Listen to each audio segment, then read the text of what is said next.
अपने राष्ट्रीय अध्यक्ष अखिलेश यादव जी को धन्यवाद दे रहा हूं कि जो मर्यादा पुरुषोत्तम प्रभु श्री राम के मंदिर में चढ़ावे में डकैती पड़ी, जो चढ़ावा चोरी कांड हुआ, उसको हमारे राष्ट्रीय अध्यक्ष जी ने सबसे पहले उजागर किया। 140 करोड़ भारतीयों के सम्मान को सुरक्षित रखने और बचाने का काम अखिलेश जी ने किया। वरना ये चोरी हो रही थी लगातार कई वर्षों से, वो चलती रहती और आस्था लुटती रहती। उस आस्था को में पड़ रही डकैती को रोकने का काम आदरणीय अखिलेश यादव जी ने किया। आज लोगों के यहाँ रुपया बरामद हो रहा है, आभूषण बरामद हो रहा है। अगर डकैती नहीं पड़ी थी तो रुपया आभूषण कहां से बरामद हो रहा है? ये जो लगातार अखबारों में छप रहा है, चैनल दिखा रहे हैं, क्या सारे मीडिया वाले झूठ बोल रहे हैं? क्या सारे चैनल झूठ बोल रहे हैं? हमें तो बड़ी खुशी है कि गोदी मीडिया भी बोल रहा है आज की जांच होनी चाहिए। गोदी मीडिया भी जांच की बात कर रहा है। गोदी मीडिया भी कह रहा है कि बिल्कुल राम मंदिर में जो डकैती और चोरी पड़ी है उसका खुलासा होना चाहिए। जो हमारे ट्रस्टी हैं, मैं तो आज सर्वोच्च न्यायालय से मांग करना चाहता हूं कि सर्वोच्च न्यायालय स्वतः, माननीय सर्वोच्च न्यायालय स्वतः संज्ञान ले, क्योंकि सर्वोच्च न्यायालय के आदेश पर यह ट्रस्ट बना था और ये सर्वोच्च न्यायालय का अपमान है। ये सर्वोच्च न्यायालय का एक तरह से अपमान किया है ट्रस्ट के लोगों ने। सर्वोच्च न्यायालय के विश्वास को तोड़ने का काम किया इन ट्रस्टियों ने। तो सर्वोच्च न्यायालय संज्ञान लेते हुए इस ट्रस्ट को भंग कर दे और सर्वोच्च न्यायालय के माननीय न्यायाधीश के नेतृत्व में इसकी पूरी जांच हो।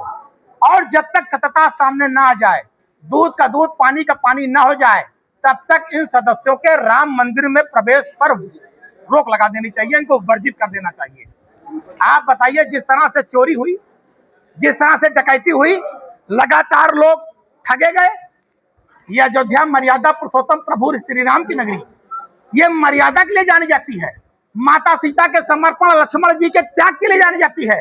अब आज ये चंदा चोरी और चढ़ावा चोरी के लिए जानी जाने लगी है। ये चर्चा हो रही है। इससे बड़ा दुर्भाग्य अयोध्या का और दूसरा कुछ नहीं हो सकता। इससे बड़ा दुर्भाग्य अयोध्या का दूसरा कुछ नहीं हो सकता। नजूल की कई जमीनें चंपत राय ने तीर्थ क्षेत्र में मिला ली। 2-2 करोड़ की जमीन, 30 करोड़, 40 करोड़, 24 करोड़, कई अवैध रूप से नजूल के मंदिर ले लिए। कई लोगों का नजूल पर अवैध मकान बनवा दिया। आप बताइए, पवित्र मंदिर में गलत काम करने की क्या जरूरत थी? पवित्र मंदिर में गलत काम करने की क्या जरूरत थी? तो आज ट्रस्ट ने जो 120 करोड़ लोगों ने अपना समर्पण दिया था अयोध्या राम मंदिर के लिए, आज उस पैसे के भी लूट और दुरुपयोग करने का काम ट्रस्ट और चंपत राय और उनके सहयोगियों ने किया। आप ये जान लीजिए, लगातार ठगने का काम किया। दूसरी बात, महिपाल सिंह ने जो आरोप लगाए, जब महिपाल सिंह ने बताया कि रुपए की गड्डी बक्से में अधिक जा रही है, लूट हो रही है, तो जब उन्होंने चंपत राय जी को, अनिल मिश्रा को और गोपाल जो है उनको सूचना दी, तो इन लोगों ने कोई कार्रवाई क्यों नहीं की? इन लोगों ने इस पर रोक क्यों नहीं लगाई? इसका मतलब कि लूट कांड में सारे लोग लिप्त थे। महिपाल सिंह की ही विदाई कर दी गई। और जब महिपाल सिंह का ऑडियो वीडियो वायरल हुआ, मीडिया, सोशल मीडिया पर चला, अगर ये ट्रस्ट के लोग ईमानदार थे तो इन्होंने खंडन क्यों नहीं किया? इन्होंने क्यों नहीं बताया कि जो है महिपाल सिंह झूठ बोल रहे हैं? जब माननीय हमारे राष्ट्रीय अध्यक्ष अखिलेश यादव जी ने आरोप लगाया चढ़ावा चोरी का, चढ़ावा की डकैती का, तो चंपत राय ट्रस्ट के लोगों ने क्यों नहीं खंडन किया? इनको कहना चाहिए था कि ट्रस्ट में कहीं कोई गड़बड़ी नहीं, कोई लूट नहीं हुई है, सब अच्छा है। लेकिन जब लूट किए थे तो किस मुंह से बोलते? जब लगातार पैसे और आभूषण की डकैती पड़ी थी तो किस मुंह से बोलते? तो लगातार ट्रस्ट ने 140 करोड़ लोगों के विश्वास को खोया है, सर्वोच्च न्यायालय के विश्वास को खोया है, देश की कानून व्यवस्था को खोया है। इसलिए इन सबको भंग करके, कड़ी जांच करके मुकदमा लिखकर जेल भेज देना चाहिए। अच्छा, आप बताइए, एसआईटी की जांच लगा दी गई, एफआईआर हुई नहीं है, काहे की एसआईटी जांच? जब एफआईआर ही नहीं है तो काहे की एसआईटी जांच? कौन दोषी है? ये केवल सरकार और ट्रस्ट मिलकर जो मिली मार कर रहे हैं, इसको सारे हिंदुस्तानी अयोध्या वासी समझ रहे हैं। और एसआईटी जांच में वो लोग हैं जो खुद दोषी हैं कहीं न कहीं, जिनकी स्वयं जांच चल रही है। तो कैसे ईमानदारी से निर्णय देंगे, कैसे जांच करेंगे? जो सरकार चाहेगी, क्योंकि मैंने देखा अधिकारियों को और सत्ता को इन ट्रस्टियों के चरणों में लेटते हुए। ये कोई न्याय नहीं मिलने वाला, ये खाना पूर्ति होकर बंद हो जाएगा। जब तक सर्वोच्च न्यायालय संज्ञान लेकर इसकी जांच नहीं कराएगा तब तक कुछ नहीं होने वाला। एसआईटी माने शून्य, एसआईटी माने ठग, एसआईटी माने इसे ठंडे बस्ते में डालकर सर्वोच्च न्यायालय और 140 करोड़ लोगों का अपमान है। क्या लगता है कि मतलब स्थानीय जो शीर्ष संत हो वो इसमें और हमारी मांग है जो हमारे चारों शंकराचार्य हैं उन्हें शामिल किया जाए, जो हमारे अयोध्या के पूज्य संत महंत हैं उनको ट्रस्ट में रखा जाए। जो लोग केवल अयोध्या प्रभु श्री राम के मंदिर को केवल पिकनिक के रूप में, लूट के रूप में, भ्रष्टाचार के रूप में, अपने आमदनी के साधन के रूप में देखते हो, इनको सबको एक कलम से बाहर कर देना चाहिए। ऐसे लोगों की कोई जरूरत नहीं है। ये मर्यादा का मंदिर है, मर्यादा पुरुषोत्तम प्रभु श्री राम का। जो मर्यादा में रहे वही इस ट्रस्ट में रहे। उसको अवैध रूप से पुरातत्व क्षेत्र में ले लिया है इन्होंने, कई जमीनें, कई सड़क इन्होंने तीर्थ क्षेत्र में ले लिया सत्ता के संरक्षण में, क्योंकि सरकार अधिकारी ट्रस्ट के चरण में लेटे हुए हैं।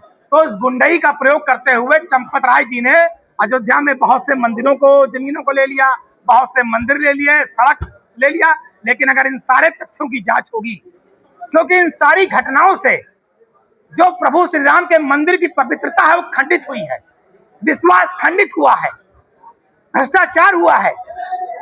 प्रभु श्री राम भी खुश नहीं होंगे इससे। सीता मैया है नाराज ट्रस्टियों के काम से, करोड़ों रुपया खा गए प्रभु श्री राम के नाम से। ऐसे भ्रष्टाचारियों को प्रभु श्री राम माफ नहीं करेंगे, माता जानकी माफ नहीं करेंगे। इनकी बहुत बुरी दशा होगी, क्योंकि भगवान की मर्जी के बगैर पत्ता नहीं हिलता। अगर ये भ्रष्टाचार खुला है, अगर ये अपराध खुला है, डकैती खुली है, तो प्रभु श्री राम की मर्जी से खुली है और प्रभु श्री राम न्याय करेंगे, सर्वोच्च न्यायालय न्याय करेगा। कथित डकैती है, लूट ना कहो भैया, लूट बहुत सौदा छोटा शब्द है। कई सौ करोड़ की डकैती है, कई सौ करोड़ की डकैती है, कई सौ करोड़ के आभूषणों की डकैती है, बहुत बड़ी डकैती है। बयान जारी किए हैं हम ये सब नहीं जाने। ट्रस्ट में पूरी सर्वोच्च न्यायालय से जांच होनी चाहिए, दोषियों पर कड़ी कार्रवाई होनी चाहिए। जब पैसे बरामद हो रहे हैं लोगों के घरों से, कूड़े के ढेर से, भूसे के ढेर के, गोबर के ढेर से आभूषण बरामद हो रहे हैं, तो एफआईआर क्यों नहीं हुई अभी तक? लगातार सारे अखबार, चैनल, मीडिया दिखा रहे हैं कि यहाँ इतना मिला, यहाँ इतना मिला, ये मिला, वो मिला। कल एक आदमी ने गवाही दी कि हमने आभूषण दिया था और वो गायब हो गया।